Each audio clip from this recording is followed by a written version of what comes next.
Princess Zara stood in the center of the diplomatic chamber, her hands clasped behind her back. The room was made of smooth white crystal that seemed to glow with its own light.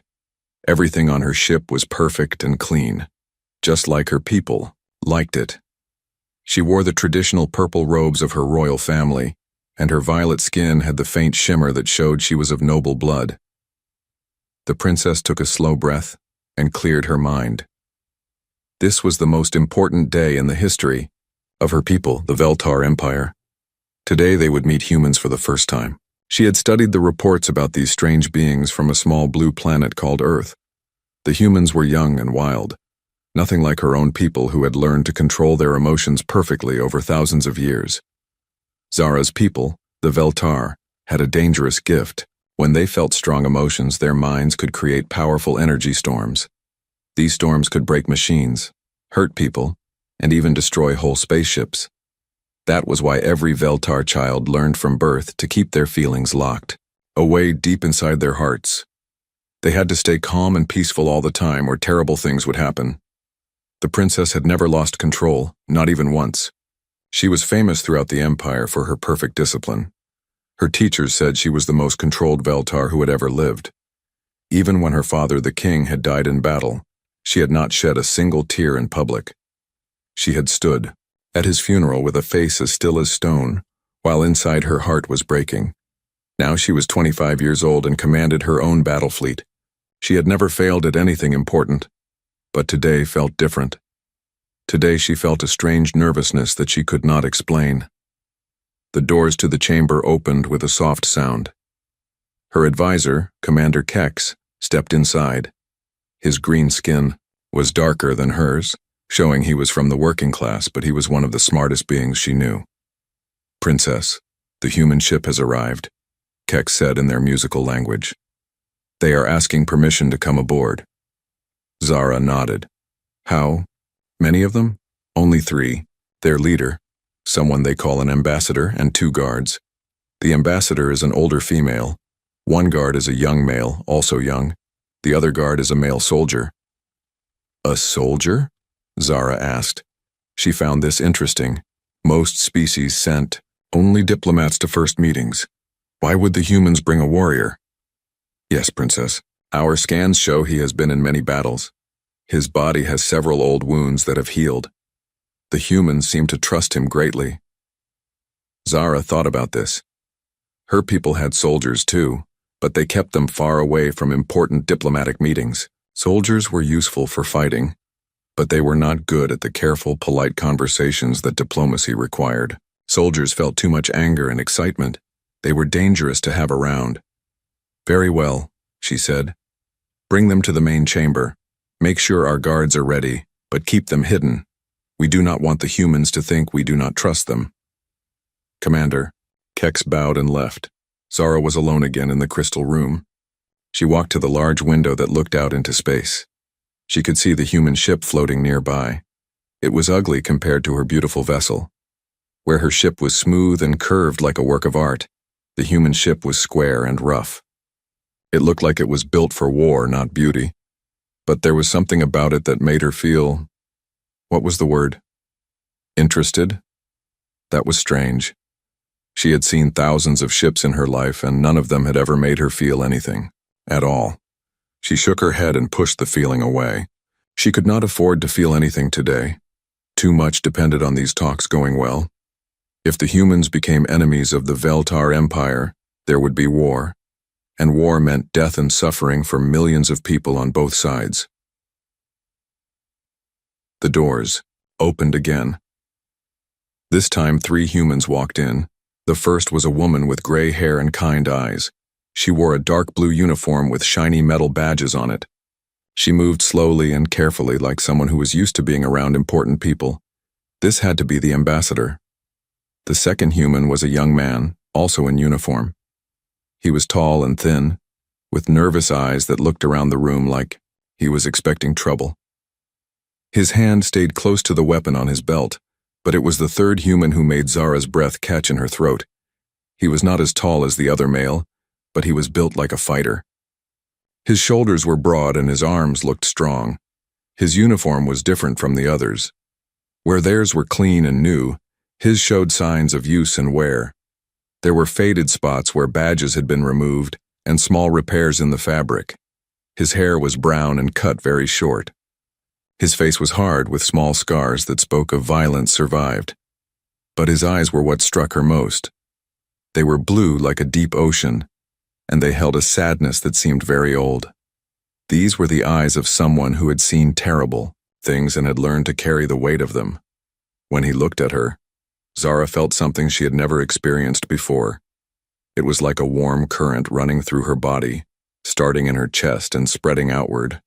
Her hands began to shake slightly, and she quickly clasped them tighter behind her back. What was happening to her? She had met thousands of beings from dozens of different species. None of them had ever affected her like this. She took a deep breath and tried to center herself, using the meditation techniques she had learned as a child. It did not work. If anything, the strange feeling grew stronger. The human soldier stepped forward with his companions. As he moved, Zara noticed the way he carried himself. He was alert, but not nervous like the younger guard. He looked around the room not with fear, but with the professional eye of someone who was used to being in dangerous places. When his gaze passed over the hidden doors where her own guards waited, she saw his eyes pause for just a moment.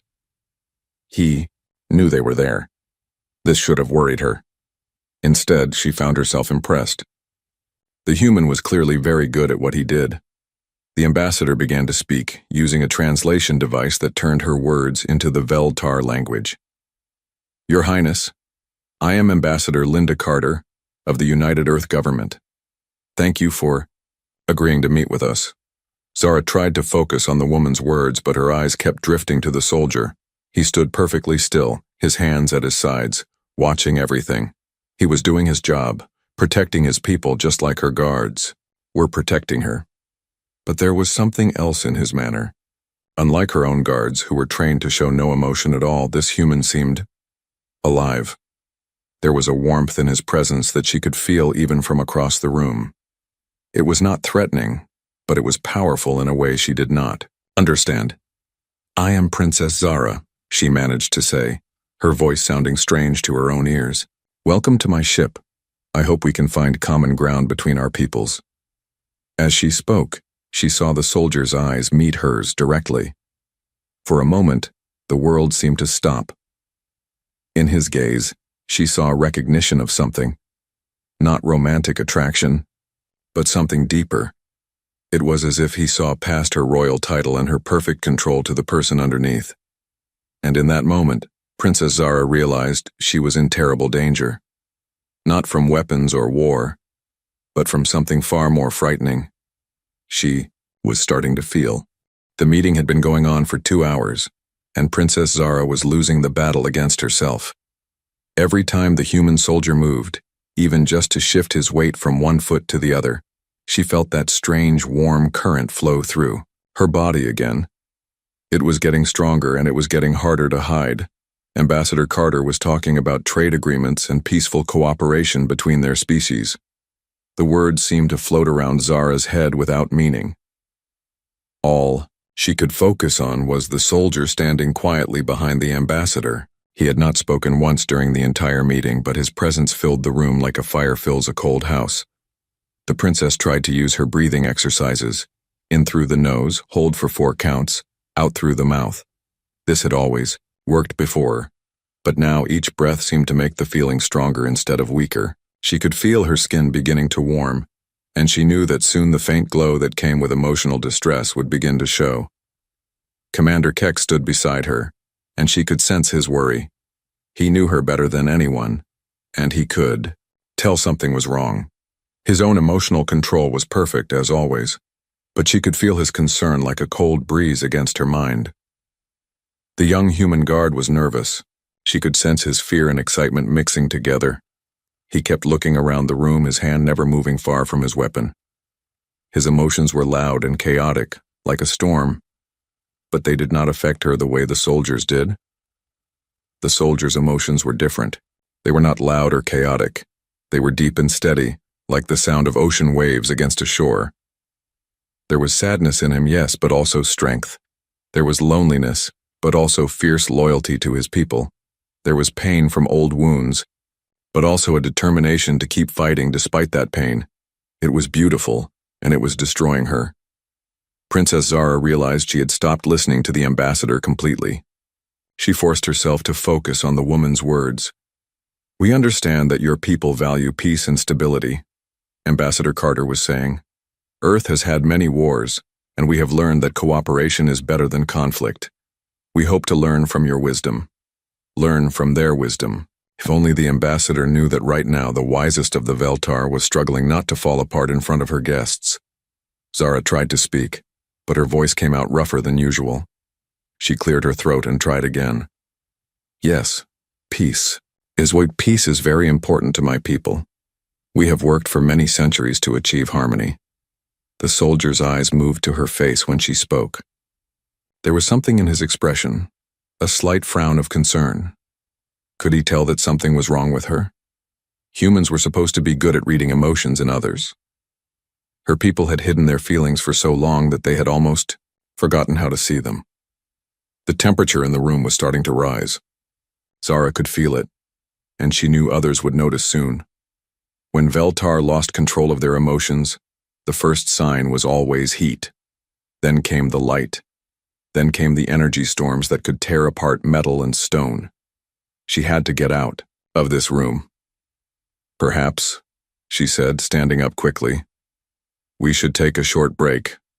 Diplomatic meetings can be tiring. We have rooms prepared for you if you would like to rest." Ambassador Carter looked surprised, but nodded politely. "Of course, Your Highness, thank you for your hospitality." As the humans prepared to leave, the soldier stepped forward. For a moment, Zara thought he was going to speak to her directly. Her heart began to beat so fast she was sure everyone in the room could hear it. But he just nodded respectfully and followed his companions toward the door. Just before he left, he turned back and looked at her one more time. Their eyes met across the crystal chamber, and Zara felt something break inside her chest. Not break like something being destroyed, but break like a dam giving way to a flood. The soldier's expression was gentle, almost kind. He seemed to be asking if she was all right, though he said nothing. For just a moment, she saw past his warriors, training to the man underneath. He was someone who cared about others, someone who would put himself in danger to protect people he did not even know. Then he was gone, and Zara was alone with Commander Kex. She waited until she was sure the humans were far enough away. Then she let herself collapse into her chair. Her whole body was shaking now, and the air around her shimmered with heat. "Princess," Kex said quietly, "what is happening to you?" Zara put her head in her hands. "I do not know. I have never felt anything like this before. It is like my mind is coming apart. Is it the humans? Are they using some kind of weapon against us?" "No," Zara said quickly. "It is not a weapon, it is..." She struggled to find words for something she had never experienced. "It is the soldier. There is something about him that makes me feel everything." Commander Kex was quiet for a long moment. "Princess, you know what happens when our people lose emotional control. The last time it happened, 3 ships were destroyed and hundreds died." Zara knew. She had studied the history. 200 years ago, a young Veltar had fallen in love with someone from another species. When that person had died in an accident, the Veltar's grief had exploded outward in a psychic storm that had torn apart everything within a mile of where he stood. After that, her people had made even stricter rules about emotional control. "I know," she whispered, "but I do not know how to stop it. Every time I look at him, every time he moves or breathes, I feel like I am falling into something deep and warm and terrifying." "We must contact the High Council," Kex said. "They will know what to do." "No." Zara's voice was sharp. "If the Council learns that I am losing control, they will remove me from command. They will end these talks and probably declare the humans a threat to our people. There will be war. But Princess, if you cannot control yourself, I will find a way." She stood up, her legs still unsteady. "I have to. Too much depends on this. She walked to the window and looked out at the human ship again. It was still ugly, still rough and warlike, but now it seemed less threatening and more honest. It was exactly what it was, with no pretense or decoration to hide its true nature. Like the soldier. The thought came to her suddenly. The soldier was not like her people, who hid everything behind masks of perfect calm. He carried his pain and his strength openly, not trying to hide what he was. Maybe that was why he affected her so strongly. He was real in a way that she had never been allowed to be. A soft chime sounded, meaning someone was requesting entry to her chamber. "Come," she called. Commander Kex entered, carrying a small communication device. "Princess, Elder Tyvon wishes to speak with you. It is urgent." Elder Tyvon was her old teacher, the one who had trained her in emotional control when she was a child. He was the wisest of the Veltar, and he lived far away on their home world. For him to call her directly meant he had sensed something was wrong. Zara took the device with trembling hands. Tyvon's ancient face appeared in the small screen, his silver eyes full of concern. "My child," he said in their musical language, "I felt a disturbance in the psychic field around your location. Are you in danger?" Zara looked at her old teacher, the being who had taught her everything she knew about controlling her emotions. She could lie to him. She was skilled enough to hide the truth, at least for a while. But she was tired of hiding. "Master," she said quietly, "I think I am falling in love with a human." The old Veltar's eyes widened in shock. In all his centuries of life, he had never heard a member of his species say those words. "Tell me everything," he said. Elder Tyvon arrived on Princess Zara's ship just 12 hours after their conversation. He had traveled faster than anyone thought possible for a being of his age. When he stepped out of his small transport craft, Zara could see the worry on his ancient face.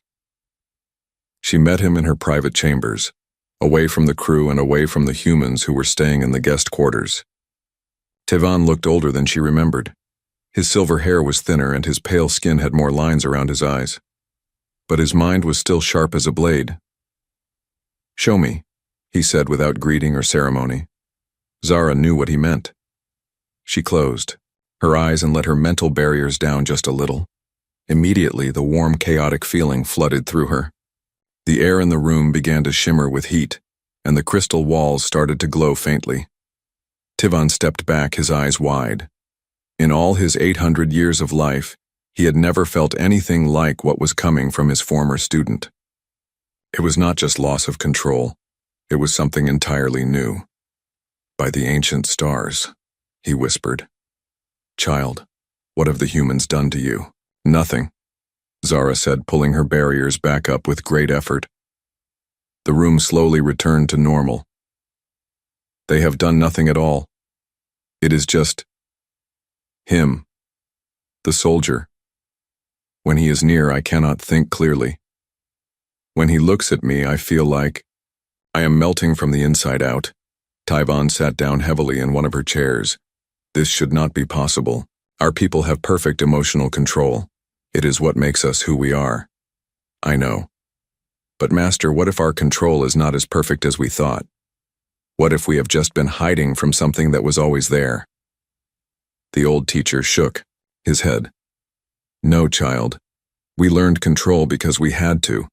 When our people first developed psychic abilities thousands of years ago, emotions were weapons of mass destruction. Entire cities were destroyed by lovers' quarrels and family arguments. We had to learn to suppress our feelings or we would have destroyed ourselves." Zara sat across from him. "But what if there is another way? What if instead of hiding from our emotions, we could learn to live with them?" "Impossible. The risk is too great. Master, I need you to see him. I need you to understand what I am experiencing. Maybe you can help me figure out what is happening." Tyvon was quiet for a long moment. Then he nodded. "Very well. But we must be careful. If what you are experiencing is contagious, it could spread to the entire crew." They made plans for the next diplomatic meeting. Tyvan would observe from a hidden chamber where he could see and hear everything without being detected. He would monitor the psychic field around the room and try to understand what the human soldier was doing to affect Zara so strongly. The meeting was scheduled for the next morning. Zara spent the night trying to meditate, but sleep would not come. Every time she closed her eyes, she saw the soldier's face. She remembered the way he had looked at her with concern, as if he could tell she was in distress and wanted to help. No one had ever looked at her that way before. As a princess, people looked at her with respect, fear, or greed. They wanted something from her, or they were afraid of her power. But the human soldier had looked at her like she was just a person who might need help. When morning came, Zara felt worse than ever. Her skin was warm to the touch and her hand shook when she tried to hold anything. Commander Kex was worried, enough that he suggested canceling the meeting, but Zara refused. "I have to face this," she told him. "If I cannot control myself around one human, how can I lead my people in dealing with their entire species?" The humans arrived on time. Ambassador Carter looked rested and cheerful. The young guard still seemed nervous, his eyes darting around the room. And the soldier? The soldier looked directly at Zara as soon as he entered the room. There was something different in his expression today. He looked concerned, almost worried. Had he noticed that something was wrong with her yesterday? Elder Tyvan was watching from his hidden chamber. As soon as the soldier entered the diplomatic room, the old Veltar felt it. A wave of something warm and alive seemed to flow from the human. It was not hostile or threatening. If anything, it felt like comfort, like the feeling of coming home after a long, difficult journey. But it was powerful. Tyvan could feel his own carefully maintained emotional barriers beginning to respond to whatever the human was unconsciously projecting. The old teacher had to work harder than he had in centuries to maintain his control. In the main chamber, Princess Zara was struggling. The soldier seemed more present today, more aware of his surroundings. When Ambassador Carter spoke about trade, routes, he nodded thoughtfully. When she mentioned the possibility of joint military exercises, his attention sharpened. He was not just a guard standing silently in the background. He was participating in the conversation without speaking. "Your Highness," Ambassador Carter said, "yesterday you mentioned that your people value harmony above all else. We would like to understand more about how you have achieved such peace in your empire." Zara tried to focus on the question, but the soldier was looking at her again. This time she saw him notice the slight tremor in her hands. She saw him see the faint glow that was beginning to show around her skin. And she saw the moment when he realized that something was wrong. The soldier did something that shocked everyone. In the room, he stepped forward, breaking diplomatic protocol. "Excuse me," he said to Ambassador Carter, "but I think Her Highness might not be feeling well." His voice was deep and rough, like gravel mixed with honey. Zara had not heard him speak before, and the sound of it went through her like lightning. But there was genuine concern in his tone, not the formal politeness of diplomacy. Ambassador Carter looked surprised. "Sergeant Murphy, please return to your position." So his name was Murphy. Sergeant Murphy. Zara found herself repeating the name in her mind, loving the sound of it. But Murphy did not move back. Instead, he looked directly at Zara. "Ma'am, are you all right? You look like you might be running a fever." He was right. She was burning up from the inside, and it was getting worse by the minute. The crystal walls of the chamber were starting to glow more brightly, responding to the psychic energy that was beginning to leak from her failing control. "I am," Zara started to say, but the words came out as barely a whisper. She tried again. "I am fine, Sergeant Murphy. Thank you for your concern." The way she said his name seemed to affect him too. Something flickered in his blue eyes, a recognition of the connection that was building between them whether they wanted it or not. "Ma'am," he said quietly, "I've seen a lot of people in distress. You're not fine. Is there something I can do to help?" The offer of help, given so simply and sincerely, was almost Zara's undoing. She felt her barriers crack like thin ice under pressure. Heat began to pour off her in waves, and the lights in the room started to flicker. Ambassador Carter stepped between them. "Sergeant, I think we should give Her Highness some space." But Murphy did not move. He kept looking at Zara with those concerned blue eyes. "Whatever's wrong," he said, "you don't have to face it alone." In his hidden chamber, Elder Tivan watched in amazement as something unprecedented happened. Instead of making Princess Zara's loss of control worse, the human soldier's presence seemed to be providing an anchor point. The psychic storm that should have been building was being somehow stabilized. The human was not just causing Zara's emotional awakening. He was also, without knowing it, helping her survive it. For the first time in 800 years, Elder Tivan began to think that everything his people believed about emotions might be wrong. The next diplomatic meeting was supposed to be the most important one. They were going to discuss the boundaries between human and Veltar space, and how to prevent conflicts between their two species. Princess Zara had spent the morning preparing, herself, using every meditation technique Elder Tivan had ever taught her. None of it was working. The moment Sergeant Murphy walked into the room, she felt her carefully built defenses start to crumble. He looked tired today, like he had not slept. Well, there were dark circles under his blue eyes, and his uniform was not as perfectly neat as it had been before. Somehow, this made him seem more human, more real, and that made everything worse for Zara. Elder Tivan was watching again from his hidden chamber. He had spent the night studying ancient texts about Veltar history, looking for any mention of what was happening to his former student. What he had found was disturbing. There were old stories, from before his people had learned perfect emotional control, about something called soul bonding. It was said to happen when two beings found their perfect emotional match. The stories said it was beautiful and terrible at the same time. Beautiful because it created a connection deeper than anything else in the universe. Terrible because if the two beings could not learn to balance their bond, it would destroy them both. Tivan had always thought those stories were just legends. Now he was beginning to wonder if they were historical records. In the main chamber, Ambassador Carter was talking about patrol routes and early warning systems. It was important work, the kind of detailed planning that could prevent wars before they started. But Princess Zara could barely follow the conversation. All her attention was focused on trying to contain the storm that was building inside her. The temperature in the room was rising again. The crystal walls were starting to glow with that soft light that meant psychic energy was building. Commander Keck stood beside Zara's chair, ready to act if things went wrong. He had evacuation procedures planned and emergency shields ready to deploy. Sergeant Murphy seemed to sense the tension in the room. His soldier's instincts were telling him that something dangerous was happening. Even if he did not understand what it was, he kept glancing at Princess Zara, and each time he did, she felt another crack appear in her mental barriers. Then Ambassador Carter asked the question that changed everything. "Sergeant Murphy," she said, "you've been very quiet during these meetings. As our military advisor, do you have any thoughts on these security arrangements?"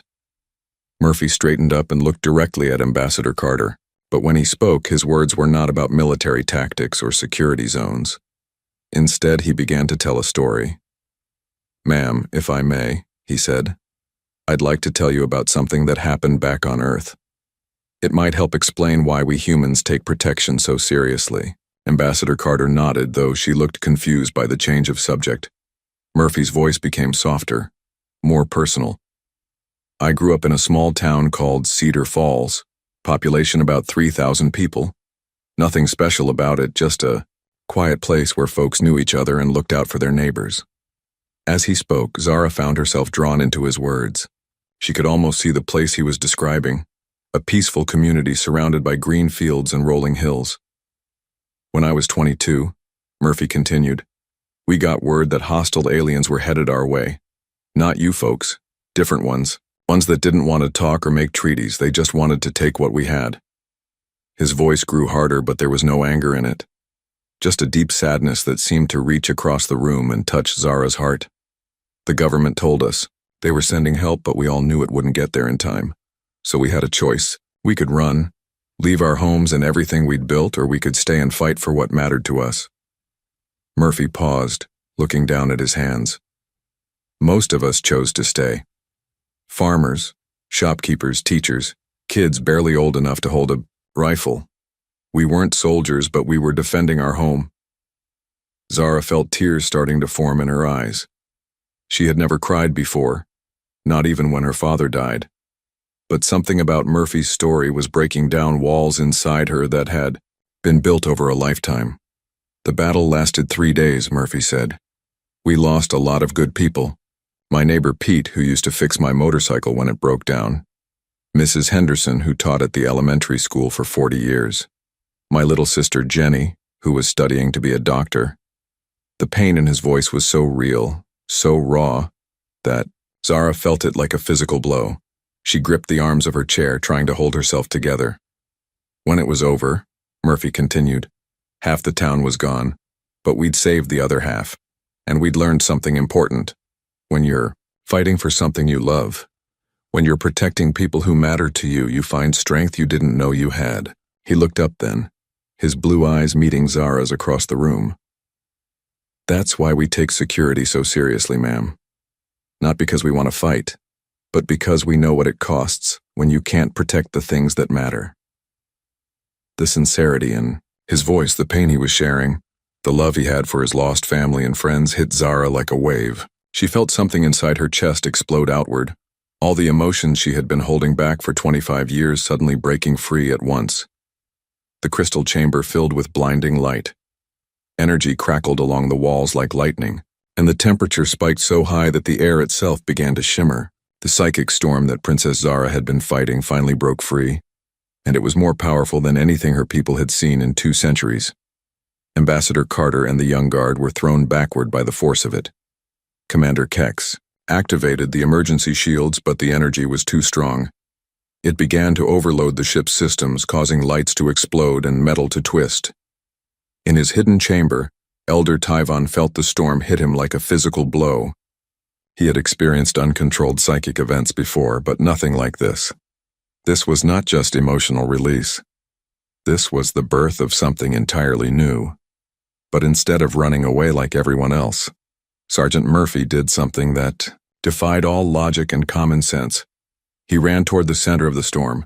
The energy field around Princess Zara was so intense that it should have killed him instantly. But Murphy pushed through it, ignoring the pain as the psychic forces tore at his mind and body. He could see her at the center of it all, collapsed on the floor, overwhelmed by the very emotions she had tried so hard to control. "Princess," he shouted over the roar of the energy storm. "Princess, can you hear me?" She looked up at him with eyes that were wild with terror and confusion. She was experiencing every emotion she had ever suppressed all at once, and it was destroying her. Murphy dropped to his knees beside her, reaching out to touch her face despite the energy that was crackling around them. "Hey," he said softly, "it's going to be okay. You're not alone." The moment his hand touched her skin, something incredible happened. The chaotic storm of psychic energy began to calm. Not disappear, but organize itself into something stable and manageable. Murphy's presence, his steady emotional strength, was providing an anchor point that Zara could hold on to. She looked into his eyes and saw not fear or judgment, but understanding. He had shared his deepest pain with her, and now he was willing to risk his life to help her through hers. "I don't know how to stop it," she whispered, her voice barely audible over the dying storm. "Then don't stop it," Murphy said, his hand still gentle against her face. "Just let it be what it is. I'm here. I've got you." And somehow, impossibly, that was enough. Princess Zara woke up in her private chambers 3 hours later. For a moment she could not remember what had happened. Then it all came rushing back, and she sat up quickly, expecting to feel the familiar panic and chaos of lost control. But something was different. The emotions were still there, stronger than ever, but they were not destroying her. It was like a river that had been dammed for years had finally found a proper channel to flow through. She could feel everything, love and fear and joy and sadness, but she could also think clearly. Sergeant Murphy was sitting in a chair beside her bed. His uniform was torn and burned from the psychic storm, and there were new scars on his hands, where the energy had touched him. But he was alive. and he was watching her with those concerned blue eyes. "How are you feeling?" he asked quietly. Zara considered the question seriously. "Different," she said finally. "Like I have been asleep for my whole life and just woke up. Are you hurt?" Murphy looked down at his hands and shrugged. "Nothing that won't heal. I've had worse." He paused, then looked back at her. "What happened in there?" "I've never seen anything like that energy storm." "I lost control," Zara said simply. "My people, we are taught from birth to suppress all emotions because when we feel strongly, our minds create psychic energy that can be dangerous. I have spent my entire life learning to feel nothing." "But you felt something when I told my story," Murphy said. "It was not a question." Zara nodded. "Your pain, your love for your family, your courage in defending them. It was so real, so honest. I have never experienced anything like it. My people hide their feelings so completely that we forget what real emotion looks like." Murphy was quiet for a moment. "I'm sorry. I didn't know talking about Jenny and the others would affect you like that. If I had known, you would have done the same thing," Zara said, and she knew it was true. "You shared your story because you thought it would help the ambassador understand why humans value protection so much. You were trying to build trust between our peoples. Yeah, well, I'm not sure I succeeded. Last I saw, everyone was running for the emergency exits." Zara smiled, and the expression felt strange on her face. She could not remember the last time she had smiled and meant it. "You succeeded more than you know." The door to her chambers opened, and Elder Tyvan entered. The old Veltar looked like he had aged another 100 years in the past few hours. His silver hair was disheveled, and his usually perfect robes were wrinkled. "Princess," he said, his voice filled with wonder.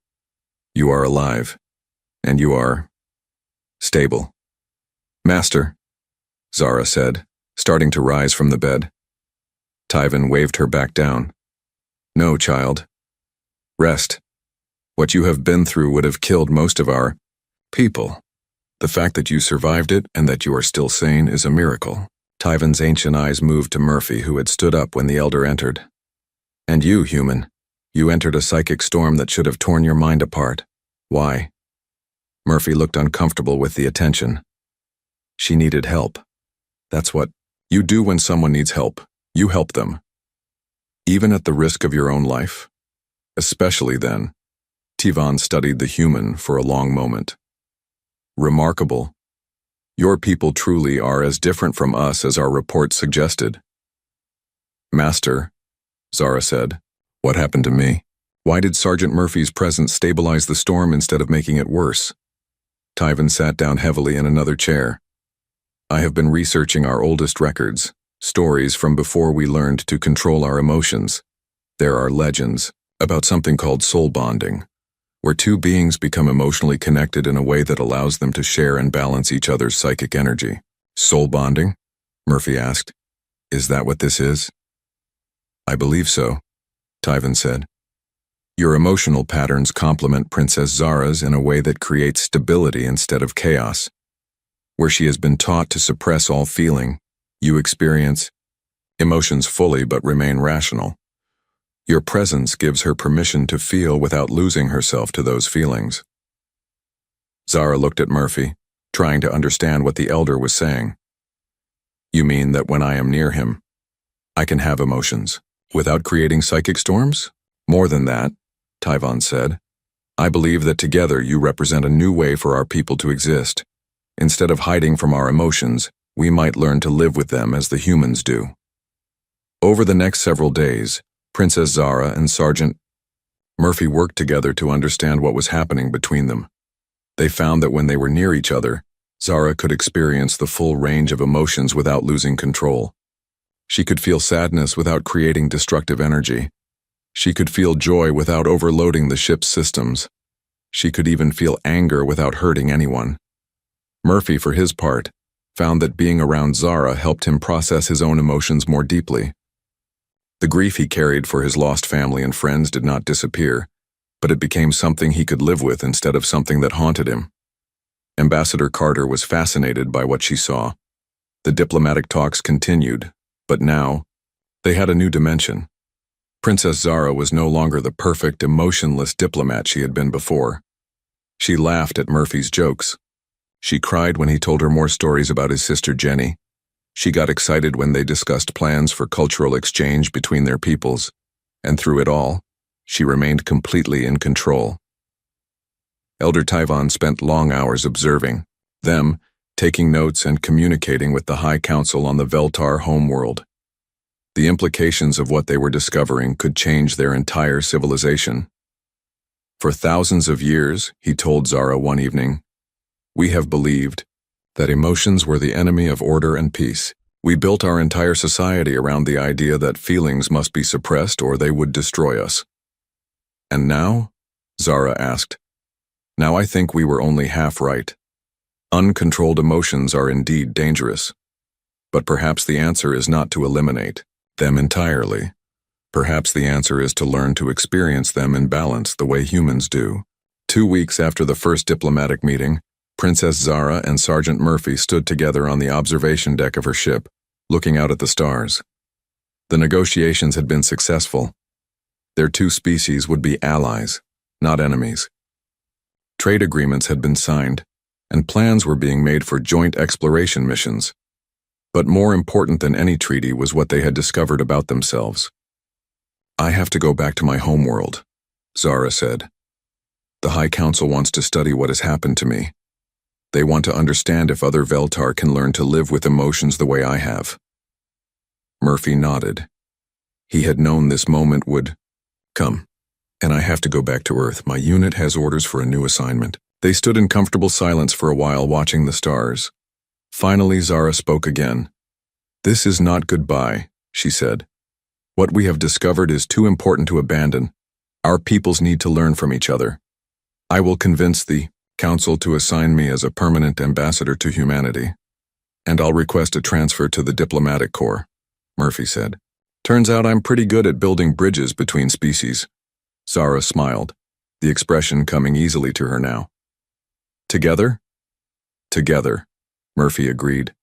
As their ships prepared to part ways, both of them knew that this was just the beginning. They had found something that could change the galaxy. A way for two very different species to help each other become more than they could be alone. Princess Zara had learned that emotions were not something to be feared and hidden, but something to be experienced and shared. And Sergeant Murphy had learned that sometimes the greatest victories come not from fighting, but from simply being present when someone needs you most. The stars watched silently as two souls, bonded across the vastness of space, began to build a new future for both their peoples.